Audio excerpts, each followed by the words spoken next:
और फिर बेटे ने दूसरा घर का निर्माण करा था। एक घर था कुंभ, फिर इस कुंभ घर में आग लगी थी, तब दूसरा घर बना था मकर। फिर मकर घर में भगवान सूर्य नारायण आए, उनका आदर हुआ, तब जाकर ये मकर संक्रांति हुई। कोई ऐसी हो गई क्या मकर संक्रांति? मकर संक्रांति का मतलब क्या है? क्यों कहते हैं कि ये 13-14 चीजें आप लोग बांटते हो ना, तो किसको बांटते हो? तुमसे छोटी उम्र वालों को बांटोगे? सास क्या बहू को देगी सामान? सास बहू को देती है क्या सामान? नहीं। बहू किसको देती है? सास को। बहू किसको देती है? जेठानी को। बहू सामान किसको देती है? ननंद को। बहू सामान किसको देती है? कोई मोहल्ले में कोई बड़ी उम्र की कोई बहुएं हों, बड़ी उम्र के जो लोग हों, सौभाग्यवती नारी हो, उसको ये 13-14 चीजें दी जाती है। जो भी आप बांटते हो, टीकी का पत्ता हो, सिंदूर की डिब्बी हो, मेहंदी हो, कोण हो, जो भी आप बांट रहे हो, लाली भी बांट देते कई कई, तो उनका क्या है?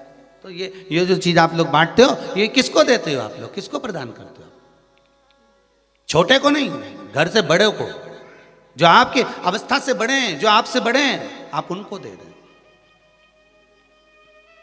क्यों देते हैं बड़ों को? ये यहां आदर का भाव दिखाया गया, यहां आदर दिखाया गया कि यहां कुंभ में शनि महाराज अपने घर में रह रहे थे, सूर्य नारायण भगवान का आगमन हुआ, आज बेटे से मिलने का भाव जागृत हुआ और कुंभ में प्रवेश कर गए।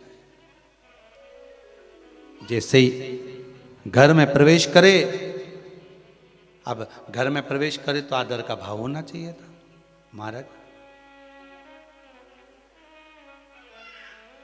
आदर का भाव प्रकट होना चाहिए था।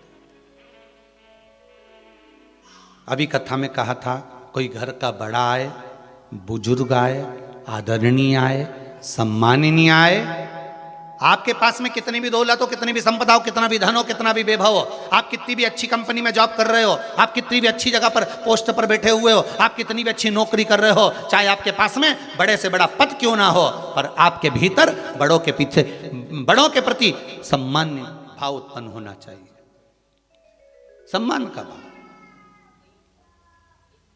एक आदर का भाव। आज सम्मान का भाव प्रकट करिए, आदर का भाव प्रकट करिए।